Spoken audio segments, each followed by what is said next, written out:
is up, everyone, and thank you for tuning in to Don't Say the F Word. We are a pro wrestling and combat sports podcast where we do not use the F word when we talk about professional wrestling.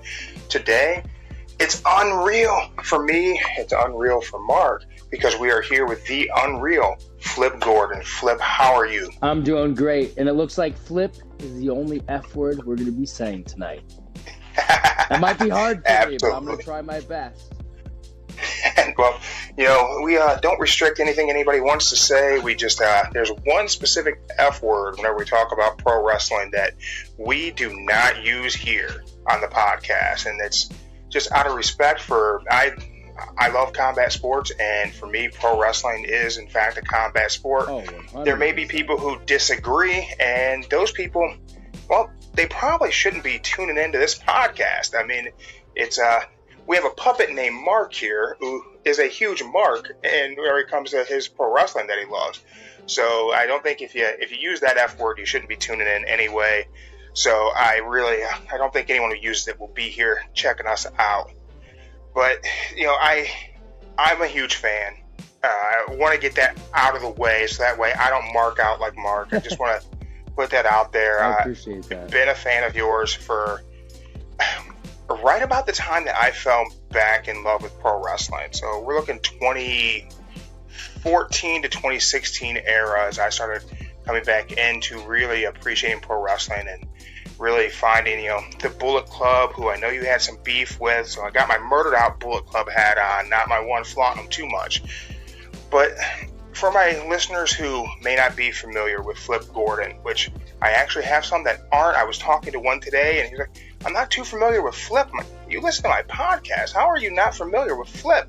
And he goes, well, I work for you. So that's why I listen to your podcast. Like, okay, I get it. But so let's talk about your start in pro wrestling. Yeah, I'm still a baby in pro wrestling.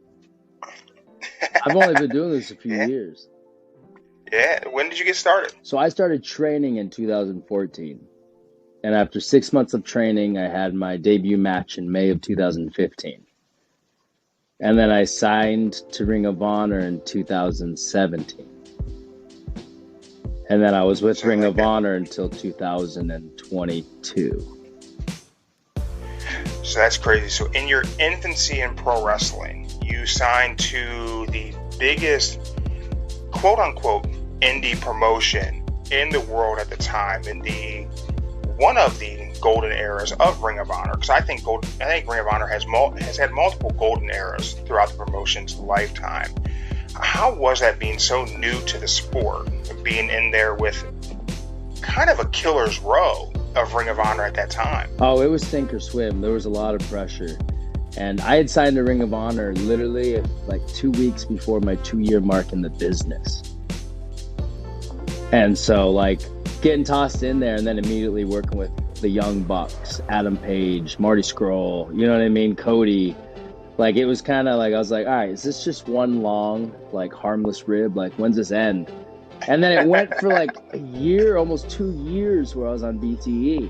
And like, I was just like, It was so weird though, because part of me felt like I was part of the group, but then part of me felt like I wasn't part of the group. Like, so like I would still change in like the regular locker room, but then I would always be in their locker room. It was really weird. It was like, all right, I'm here for bits, but I don't want to overstay my welcome either, because like I said, I was a baby in the business. I still kind of am. So at the time I was like, man, what's these guys' angles? Like, why are they trying to help me? Like, you know what I mean? And I thought it was one long rib, but then I ended up, you know what I mean, being it all in, you know what I mean? I ended up being a Madison Square Garden. I ended up doing all these cool things in Ring of Honor that I never kind of envisioned even happening, but I'm so glad that I went down that road and down that path. Yeah, you know, it's to hear you say it like that, bouncing kind of between the general locker room, then being with the elite, who at that time, I mean, not that they're any less now, but at that time in the world of kind of feeling like you were part of the underground of pro wrestling, where it wasn't WWE stuff, and the Bullet Club caught on in that way, and the elite were these special guys of the Bullet Club, and you being with them on BTE, it feeling like a rib for you, it kind of became the story of All In. And All In was very impactful. Anyone who's tuning into my podcast is most likely an AEW fan. Without All In, there's probably no AEW. And I think one of the biggest stories leading to All In was, were they going to book Flip? I know. Were they going to book you on the show? And it was one of those things that I think kept me tuning in to BTE. It was the biggest story of my career. It was the biggest night of my career, biggest pop of my career. Like I'll never forget that night, ever. Yeah, I remember watching. I remember whenever you came out, I went, son of a bitch, they booked Flip. And I remember watching weekly on BTE. I wonder if they're actually going to put him on. Are they just leading us on the YouTube show? Is this some of the most creative writing on a YouTube program in the world of pro wrestling, where it's going to be a swerve at the end, and they're just not going to put Flip on the show when they got everyone bought in? They were leading me on too, because I didn't know what I was going to do until really right up, not the day of, but damn near. I was like, man, maybe I'm not. Maybe I'm really just in, because I knew I was going to be in the Rumble. You know what I mean? I didn't know I was going to win it and then go on. You know what I mean? But they were like, oh, we'll find something for you. You're definitely on it, but we're not going to tell you what you're doing. And I was like, oh, come on, guys. And so there was in my mind, when as the build was happening, when I faced Nick Aldis for the NWA World's Championship, I remember everybody was like, oh, this would be the best story if he beat Nick and went on to face Cody and All In. And I was like, man, that is a cool story. And I never even had thought of that. And because they weren't telling me what it was, I was like, man, what if I really do win the NWA Worlds? You know what I mean? I'm like, everything happened so quick up to that point. I was like, well, why not? You know what I mean? Everything else has been so unreal or so surreal. I was like, why not become NWA World's Champion, going All In, face Cody? I didn't know what the plan was, but that was a cool story. And I was seeing all the other people say, man, this is it. And then it wasn't it. And I was like, damn. I was like, maybe I'm not All In. How am I getting booked? What the heck? And during that era and that time frame, I feel weird, because I feel like whenever you say that era of something, you're referencing something that was almost historical. But really, 2018 isn't that long ago. No, but it was a bubble. Those few years, I happened to get into wrestling at the exact right time. It was buzzing, it was hot, it was trendy. It was breaking into pop culture just outside the wrestling bubble, and then COVID hit. Yeah. You know what I mean? But for real though, I think you're right in saying it was an era, because this next era has been a little bit different. Obviously, COVID slowed some things down, but this next era is going to be very different. Already with the wrestling news that's happened this year, it's yo, wrestling is wild. Today is January 17th. And 2023 has been a bonkers year in pro wrestling already. It's unreal. It really is. It really is unreal, man. What a perfect hashtag for you to be. So I didn't even realize how much I said unreal until I started calling myself the Unreal Flip Gordon. And now I notice every single day I say it for the weirdest things. I'm like, oh man. Even the other day I was in a Northeast wrestling locker room, and something happened. I was like, unreal. And somebody popped. And I was like, no, I wasn't even saying that to be funny. I was just naturally saying it. Man, I look back and I think about, that era where you came in, 2014. And I look back, for me I grew up a wrestling fan, huge wrestling nerd through high school. Came back into it around 2014-ish. And really kind of full clip in 2016, and I can remember, and I reference back to it often with my friends and my wife, that around that time, I remember me and my wife were out with a buddy of mine. I told him, wrestling's about to blow up. Pro wrestling is going to overtake. Nothing will ever be the Attitude Era, but I think it's going to blow up. It's going to be huge. I think it's going to kind of surpass the fandom that is the UFC and MMA at this point, because I didn't feel that the UFC was building stars. And I thought through Ring of Honor, through New Japan, through BTE, I thought pro wrestling was organically building stars that fans truly cared about. And I think your story leading into All In, so many people truly cared about Flip Gordon, and they wanted to see you be successful. And I think that fan base has continued to follow you. I think as that fan continue to follow the Bucks, continue to follow Kenny and Cody, which Cody was always going to have a following. But I think that show and the exposure you guys got and how things felt very natural and very much, we were kind of getting a peek behind the curtain as a fan to see things going on for you guys, to show that support and that caring. And I see that through your Instagram posts, the fans' interaction with you. Those people stayed with Flip wherever you went, and since that time, you've been around the world. How many promotions have you wrestled for? I don't know how many promotions I've wrestled for. It's been a lot, but I've been to 15 countries in the last 5 years. Dude, that's crazy. That's unreal. Yeah. It's very crazy. So, where are you from originally? What is your hometown? So, originally I'm from Kalispell, Montana. That's where I was raised, from like 0 to 18 years old.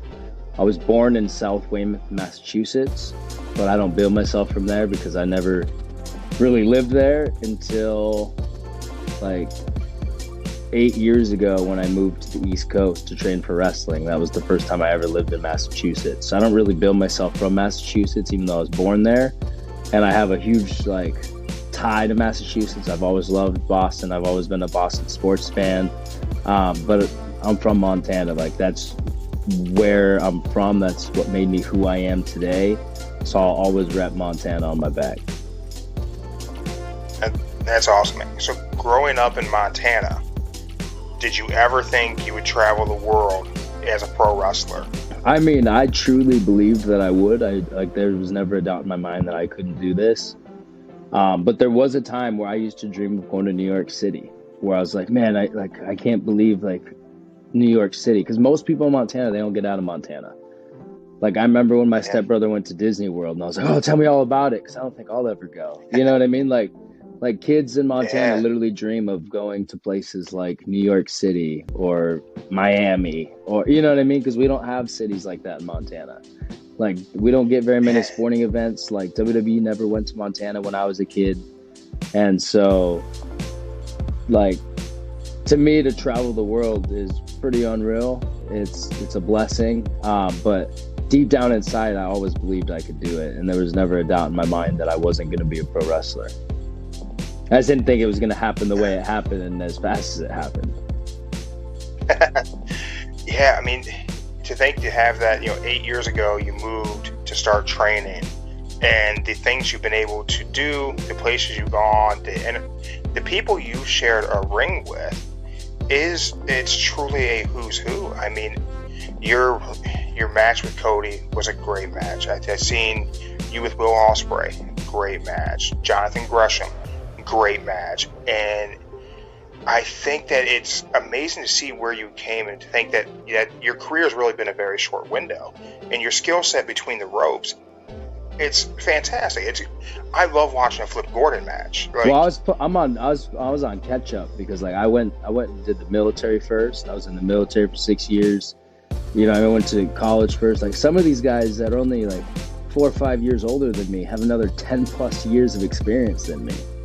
So when I came, it was kind of like, oh, everybody else looked at me like I was new and young. But in my mind, I was like, nah, I got a few years, you know what I mean? I need to catch up to all these others, because there's kids now that are doing what I'm doing. They're only like 23.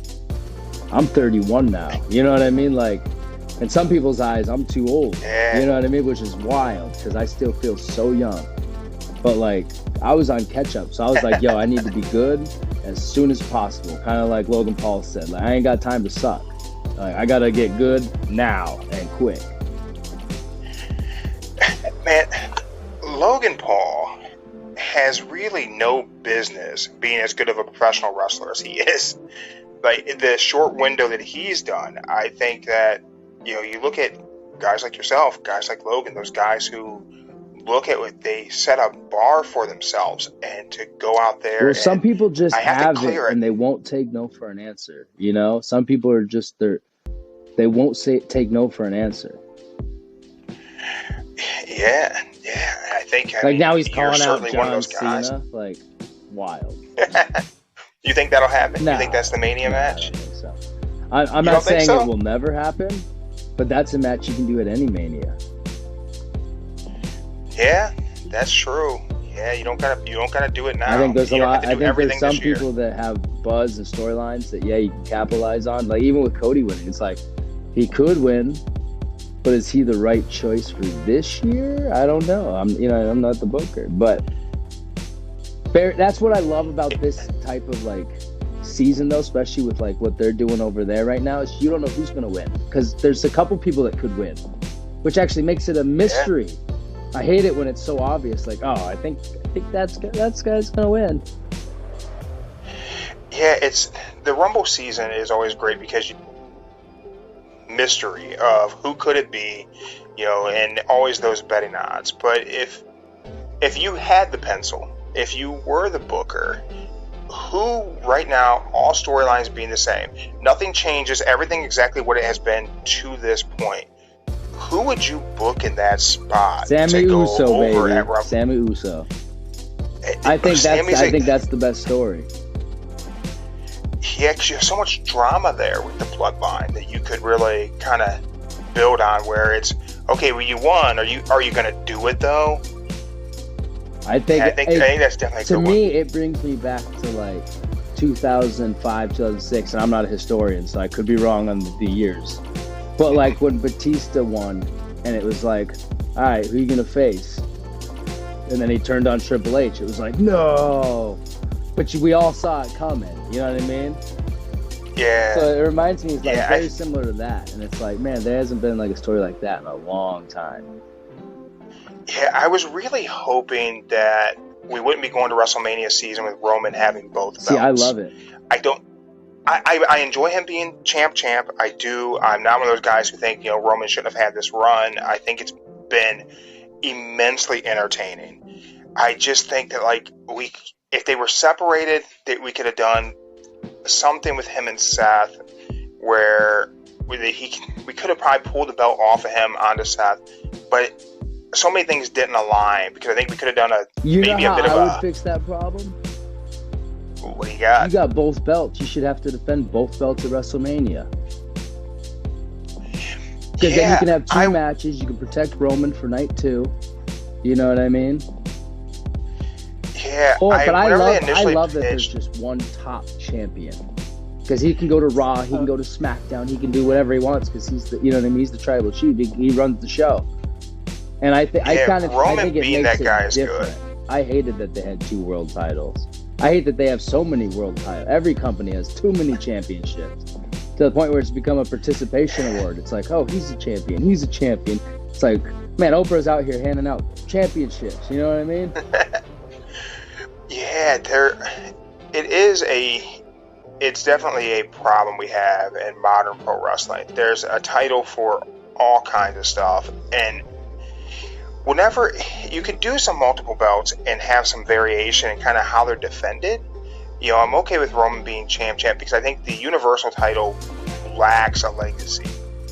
So I think there's probably something that needs to be built there at some point to give that a legacy.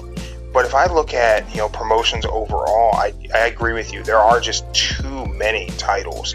And some of them, if you don't have a variation of how they're defended, like at AEW, we have the TNT title, and we're mixing in the Ring of Honor, the TV title, and then we have the All Atlantic title, and it's like, but none of them really mean anything because they're not distinguished in any way other than their branding or their, you know what I mean? Yeah, and even the TNT title, if it was only defended on a TNT show, that makes sense. But we should probably just call it the TV title, and it's only defended on TV. Correct. Well, that's, in my opinion, the world title should only be defended on pay-per-views, and your secondary championship should be your television championship that's defended on television. Yeah, I got a little grief on that opinion because I'm like, I like how protected MJF is in AEW, and that he's always been a protected guy where you don't get him all the time. He's not crammed down your throat every single week. He doesn't wrestle every week. He's kept special. He's kept an attraction. I thought it was okay to do that with Brock. I think it's great to do it with Roman because your world champion should be special. You shouldn't give world title defenses away on TV every week. You should have a build. There should be a climax. Those title defenses have to matter. It's got to be important. No, I agree. And he's a genius. He wrestled like 7 matches last year. Like, stealing no money, better bro. way to stay healthy. Stealing money. Yeah, man, you can't knock Max for that. Doing it right. My boy Mark here is a big right. MJF fan. He's got his scarf and he loves him some MJF. So recently you spent some time in the NWA. Yep. And I still enjoy the NWA product. I love the studio wrestling presentation. I love the nostalgia there. And now you're a free agent, free to travel the globe again. All over.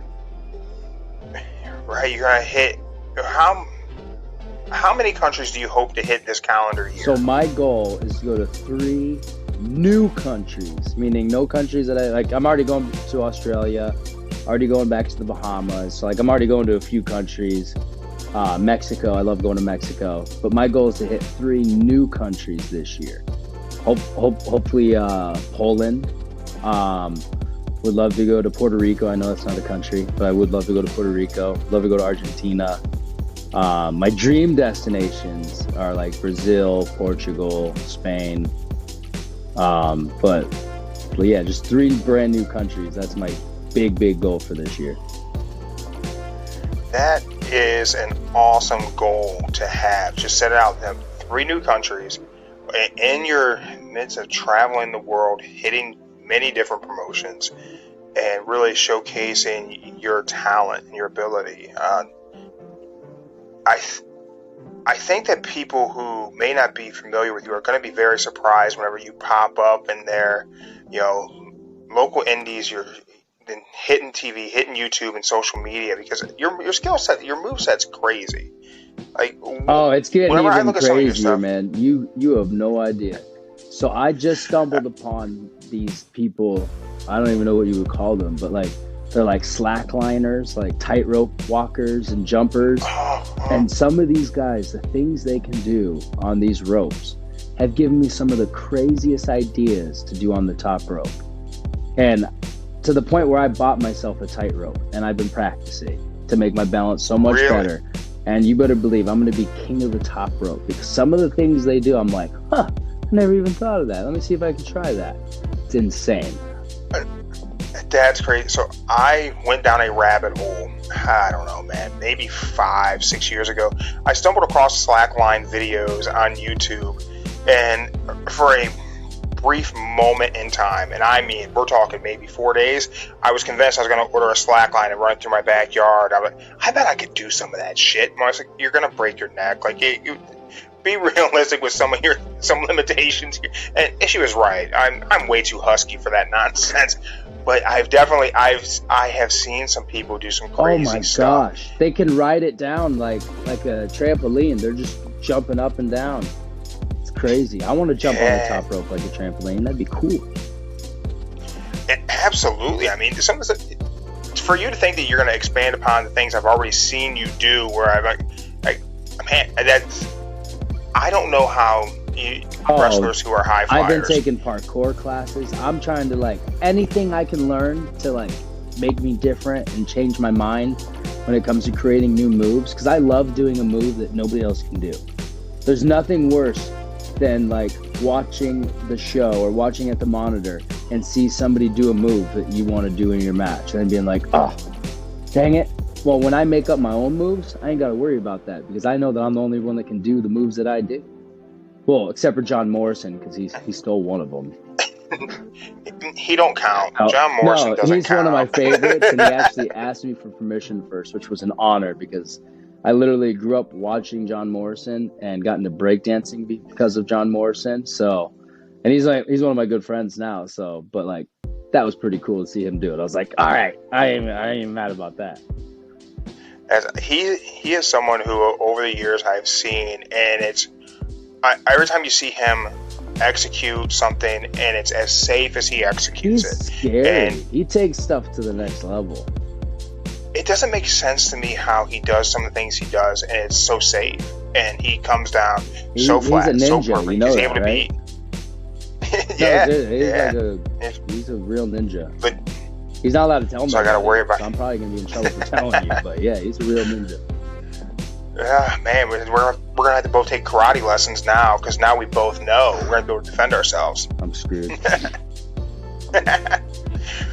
But I don't know. Whenever you guys hit those high flying moves, what was the first high risk move that you remember attempting whenever you were training, and what were those nerves like? 450. And Guy Jack was the first person to ever take it, and I was so scared because I'm like, he was the veteran in class at the time. I'm like, dude, if I injure this kid, I'm done. Like, he's gonna bury me to the trainer, and then I'm gonna be done. And hit it. Well, I timed it a bunch of times onto a crash pad, but then he finally took it, and it was clean. I was like, oh my gosh, thank you so much. You know what I mean? But I remember I was super nervous. I'm like, man, I'm gonna crush this guy. But just repetition and trying it on the mat, and then onto a dummy, and then onto a real person. It was just taking the crawl, walk, run steps, you know? Yeah.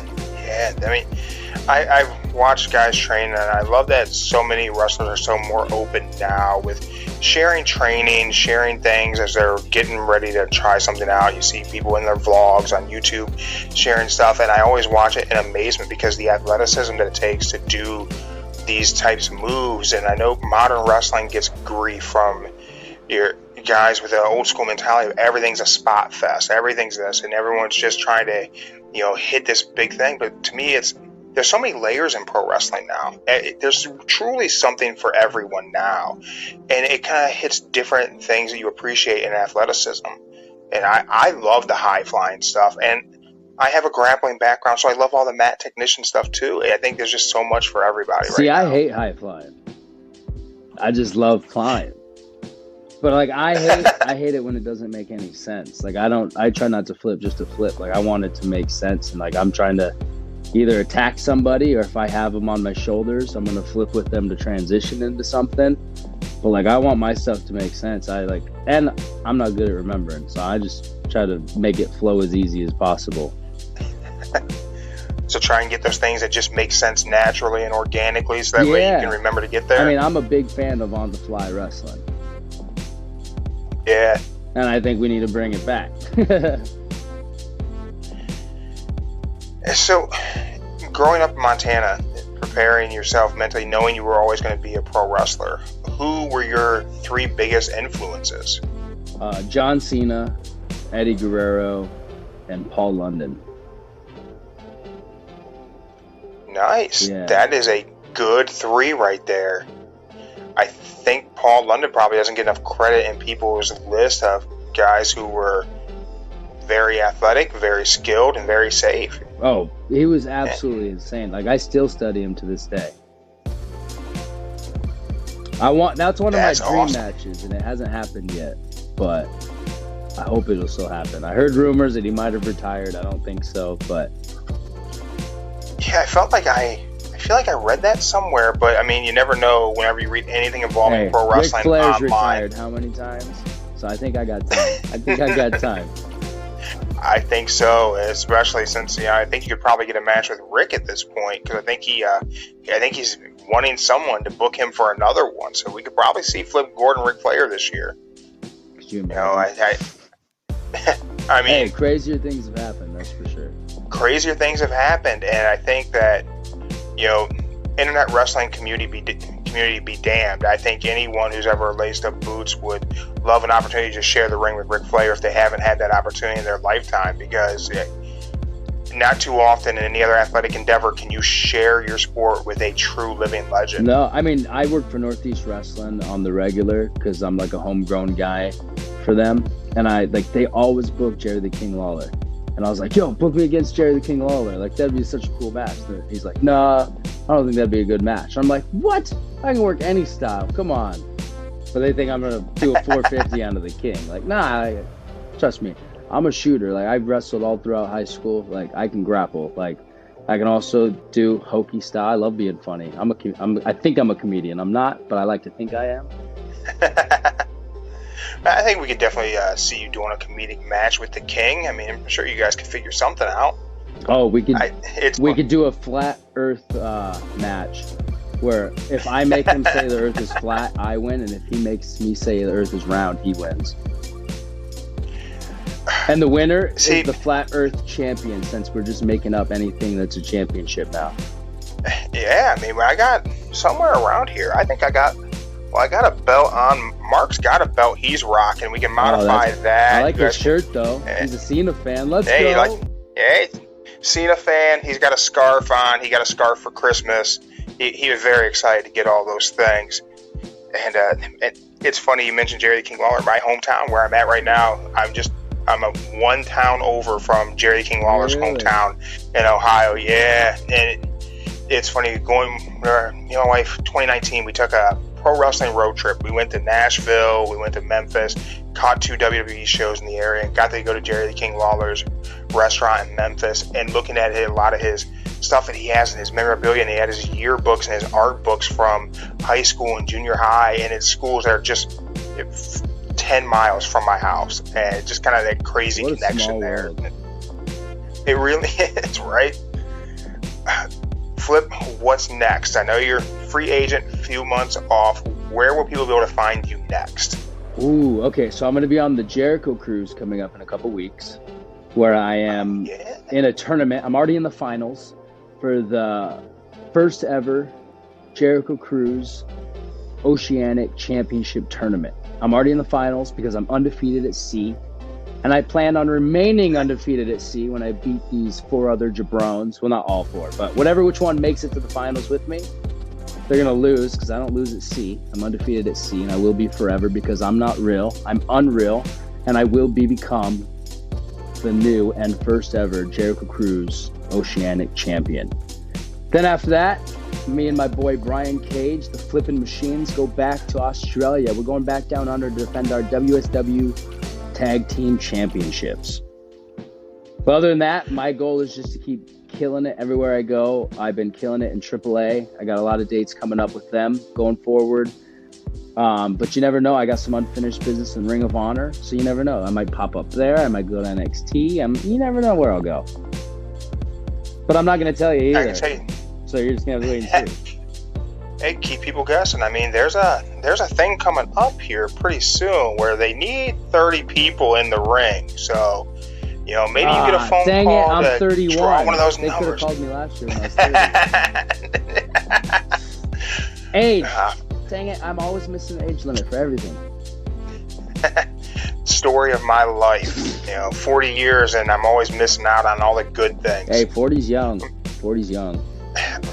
I'll tell you what, it's interesting. You hit these pillars and these milestones in life, and you look back on what you've seen these ages being. Remember, you were younger, and whenever I was a kid, dudes in their 40s seemed old. They were the guys who were coming home from work, sitting on the recliner, watching TV, doing nothing. I'm getting up at 5 in the morning. I'm hitting the gym, deadlifting, kettlebells, and moving on, working 10, 11, 12 hours a day, coming home, doing the podcast, hanging out with my puppet, and just enjoying life and having a great time.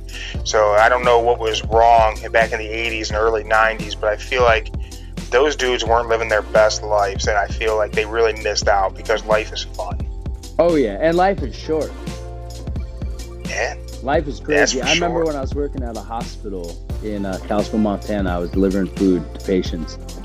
And I delivered food to this one lady, and I believe she was like 102 years old, and she was blind. She couldn't see anything except for just kind of silhouettes.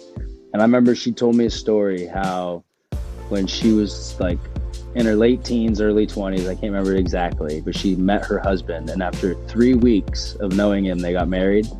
They were married for 84 years. That's insane. That's unreal. That is unreal. 84 years of marriage, unreal. And then she lived like another 20 after he passed. But just to think about that, 84 years. Like, I'm 30. That's like another 2 of my lives just to get to 84, not including the 102 that she was. Like, you have plenty of time. You're still young. Life goes fast, but you also got lots of time, so don't rush. Yeah. And you gotta enjoy it. You gotta take these things that come along and opportunities and just take time to enjoy life, because there's a lot of fun to be had. Oh, too many people are in a rush to get to the destination and they ain't enjoying the journey. You gotta enjoy the journey, because before you know it, the journey's gone. And you can be like, man, where'd all that time go? I heard a quote recently that is one that I truly appreciate. And it was, a man who loves walking will walk further than a man who is in love with the destination. You just have to enjoy the journey. Don't worry about getting to a certain endpoint, certain milestone, certain anything. Just enjoy the process of whatever it is you're trying to create, and truly enjoy that piece, and you will go further than you ever imagined. It's very true. Yeah, and I think you gotta fall in love with the process. You gotta fall in love with the process. Yeah, and I think whenever I look at pro wrestlers, I don't think there's anyone who fell in love with that process faster and executed quicker than Flip Gordon. Trying, bro. You know, your journey is unreal, man. It's unreal. I'm the oldest brother of so many. Like, I have 4 brothers, 4 sisters, and I'm trying to set that bar high. You know, I'm like, hey, you know, I gotta set the standard, gotta set the example. So, trying to show that anything's possible, and that if you have a dream, you can chase it and you can achieve it. That's awesome, man. That is a big family, by the way. That's a big family. Oh, you're telling me, and I'm the oldest. A lot of pressure, you know? Yeah, for sure. Flip, where can my listeners find you at? Where can they come find the Unreal Flip Gordon? Absolutely. So I'm on Instagram, and I believe it's attached to a Facebook page, and it's at The Flip Gordon. I also have a website, which is flipgordon.com. And then I actually just reopened my Pro Wrestling Tees account. So if you want to buy any merch and support me that way, or hats or sweatshirts, it's prowrestlingtees.com/theflipgordon. All right, and everyone who's watching this is going to get to see all the little things that I pop up all over the place on the video. Those of you checking it out in the audio world, you know, go ahead and click back, listen to it again, make notes so you know where to find Flip. And he's got some cool shirts on Pro Wrestling Tees. You know, our friends from the channel at Alt Wrestling Tees helped design a shirt of yours that's up on your Pro Wrestling Tees store. I think that's really cool. Oh, and, yeah, my brand new Flip, one. We appreciate you joining us. Yeah. Yeah, whenever I heard you, thank you so much for having me. Come with a collab. Yeah, we appreciate you being here. Mark appreciates you being here. And guys, we don't say the F word. We do not say the F word when it comes to professional wrestling. Don't let your friends say it either. Until next time. And there we go.